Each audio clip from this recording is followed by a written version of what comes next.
अस्सलामुअलैकुम वरहमतुल्लाहि वबरकातुहू। दोस्तों मैं वली हसन अब्बासी। आज है 17 जनवरी 2025 और जुमे का दिन है।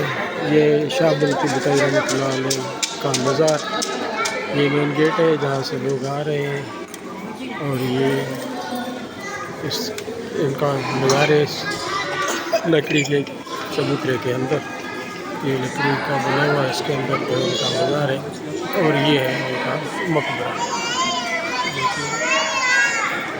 और ये मकबरा गुलाम शाह का लोगों ने बनवाया था। और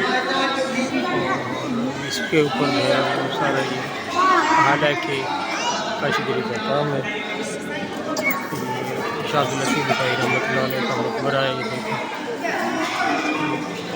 ये फिर दूसरा छोटा दरवाज़ा है, इससे निकल जाते हैं दूसरी तरफ, दूसरे मज़ारात हैं उनकी तरफ लोग चले जाते हैं।